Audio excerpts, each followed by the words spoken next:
Breakup के सिर्फ 7 दिन बाद आप उसकी प्रोफाइल चेक कर रहे हैं, ओल्ड फोटोज देख रहे हैं, लास्ट कन्वर्सेशन याद कर रहे हैं और दूसरी तरफ वो पर्सन इंस्टाग्राम पर नॉर्मल फोटोज अपलोड कर रहा है, फ्रेंड्स के साथ हंस रहा है और ऐसा लग रहा है जैसे उसे कुछ हुआ ही नहीं।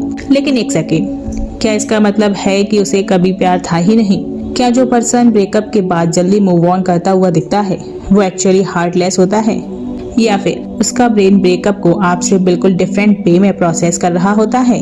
और सबसे शॉकिंग पॉसिबिलिटी, हो सकता है वो ब्रेकअप के बाद मूव ऑन नहीं कर रहा हो सकता है वो ब्रेकअप से पहले ही इमोशनली मूव ऑन कर चुका हो। आज हम इसी मिस्ट्री को डिकोड करेंगे 7 साइकोलॉजिकल रीजंस के साथ। और नंबर 7 शायद आपको अपने लास्ट ब्रेकअप को एक कम्प्लीटली डिफरेंट पर्सपेक्टिव से देखने पर मजबूर कर दे। तो चलिए शुरू करते हैं नंबर 1 से।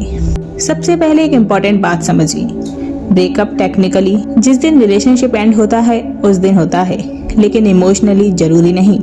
कभी रिलेशनशिप के लास्ट कुछ वीक्स या मंथ्स में एक पर्सन ऑलरेडी इमोशनली डिस्टेंट होना शुरू कर देता है। कन्वर्सेशंस कम हो जाती हैं, एक्सपेक्टेशंस कम हो जाती हैं, आर्ग्यूमेंट्स के बाद हर्ट कम और एक्सेप्टेंस ज़्यादा होने लगती है। वो रिलेशनशिप के अंदर रहकर ही उसके एंड को मेंटली प्रोसेस करना शुरू कर सकता है। इसलिए जब एक्चुअल ब्रेकअप होता है आपके लिए डे 1 होता है, लेकिन उसके लिए शायद इमोशनल जर्नी का डे 30 हो, और इसी वजह से आपको लगता है ये इतनी जल्दी कैसे नॉर्मल हो गया। मे बी वो पहले ही बहुत कुछ प्रोसेस कर चुका था। नंबर 2, अब एक बहुत इम्पोर्टेंट मिसकंसेप्शन। हम अक्सर सोचते हैं जो रो रहा है वही हर्ट है और जो स्माइल कर रहा है वो मूव ऑन कर चुका है, लेकिन ह्यूमन इमोशंस इतने सिंपल नहीं होते। कुछ लोग ब्रेकअप के बाद फ्रेंड से बात करते हैं, कुछ लोग बिल्कुल चुप हो जाते हैं, कुछ लोग बिजी हो जाते हैं, जिम ज्वाइन कर लेते हैं, वर्क में फोकस करते हैं, ट्रैवल करते हैं और कुछ लोग नॉर्मल बिहेव करते रहते हैं। लेकिन इसका मतलब ये नहीं कि अंदर कुछ फील ही नहीं हो रहा। सोशल मीडिया पर जो दिख रहा है वो किसी पर्सन की कंप्लीट इमोशनल स्टेट नहीं होती। इसलिए अगर आपका एक्स ब्रेकअप के बाद हैप्पी दिख रहा है तो सिर्फ उसके फोटोज देखकर ये कंक्लूड मत कीजिए उसे कोई फर्क ही नहीं पड़ा, आप उसके माइंड के अंदर नहीं हैं। अब बात करते हैं नंबर 3। ब्रेकअप के बाद सबसे बड़ा प्रॉब्लम कभी कभी पर्सन नहीं, रूटीन का लॉस होता है। Good morning message, good night call, daily chatting, weekend plans, हर छोटी बात शेयर करना, सडनली सब स्टॉप। कुछ लोगों को इस एम्प्टी रूटीन को एक्सेप्ट करने में बहुत टाइम लगता है, लेकिन कुछ लोग अपनी इंडिविजुअल रूटीन पहले से मेंटेन करते हैं। उनकी आइडेंटिटी सिर्फ रिलेशनशिप्स के अराउंड नहीं होती, उनके पास फ्रेंड्स हैं, हॉबीज़ हैं, करियर है, फैमिली है, पर्सनल गोल्स हैं। इसलिए ब्रेकअप के बाद उनकी लाइफ का एक पार्ट चेंज होता है, पूरी आइडेंटिटी नहीं, और इसी वजह से वो जल्दी एडजस्ट करते हुए दिख सकते हैं। अब बात करते हैं नंबर 4। अब इमेजिन कीजिए ब्रेकअप हो गया, लेकिन आप डेली प्रोफाइल चेक कर रहे हैं, लास्ट सीन देख रहे हैं, स्टोरी चेक कर रहे हैं, म्यूचुअल फ्रेंड्स से पूछ रहे हैं वो क्या कर रहा है। हर अपडेट ब्रेन को एक नया इमोशनल ट्रिगर देता है और हीलिंग फिर स्लो हो सकती है। कुछ लोग ब्रेकअप के बाद कंप्लीटली डिस्टेंस क्रिएट कर लेते हैं। No unnecessary messages, no constant profile checking, no old chats repeatedly reading. ये हर सिचुएशन में परफेक्ट सॉल्यूशन नहीं है, लेकिन अननेसेसरी रिमाइंडर्स को रिड्यूस करना कुछ लोगों के लिए इमोशनल एडजस्टमेंट को ईजियर बना सकता है। और इसीलिए कभी कभी जो पर्सन आपको कोल्ड लग रहा होता है वो एक्चुअली अपनी बाउंड्री मेंटेन कर रहा होता है। अब बात करते हैं नंबर 5। अब ये पॉइंट बहुत इंटरेस्टिंग है। रिलेशनशिप के अंदर एक पॉइंट आता है जब पर्सन रिपीटेडली सोचता है क्या ये रिलेशनशिप एक्चुअली वर्क कर रहा है। वो चांसेस देता है, टॉक करता है, प्रॉब्लम सॉल्व करने की कोशिश करता है, फिर दोबारा ट्राई करता है और कभी कभी मंथ्स तक सेम साइकिल रिपीट होती है। इवेंचुअली माइंड एक कंक्लूजन पर पहुंच सकता है, शायद अब ये रिलेशनशिप नहीं चल सकता। जब ये एक्सेप्टेंस ब्रेकअप से पहले डेवलप हो जाता है तो एक्चुअल ब्रेकअप शॉक के बजाय कंफर्मेशन जैसा फील हो सकता है।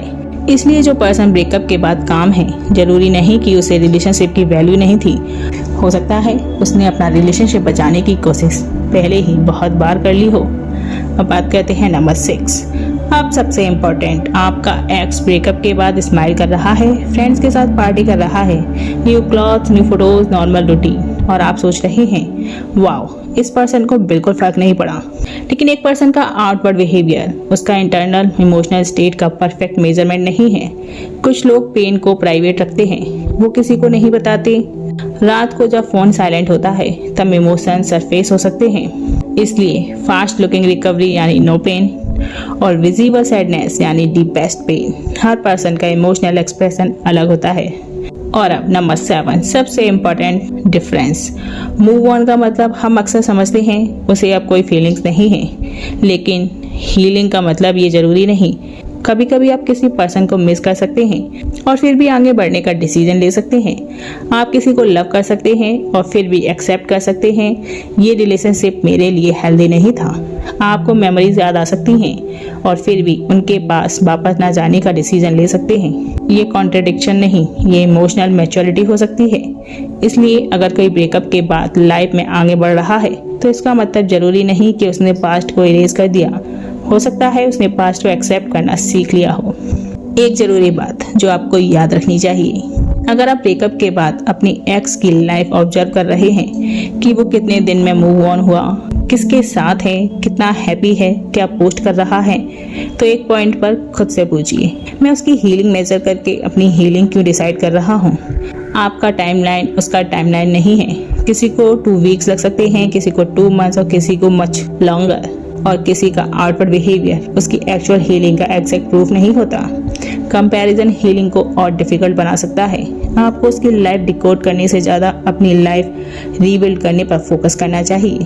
कभी कभी ब्रेकअप का सबसे पेनफुल पार्ट रिलेशनशिप का एंड नहीं होता। सबसे पेनफुल पार्ट होता है ये दिखाना कि जिस पर्सन के बिना आप इमेजिन नहीं कर पा रहे थे वो आपके बिना नॉर्मल दिख रहा है।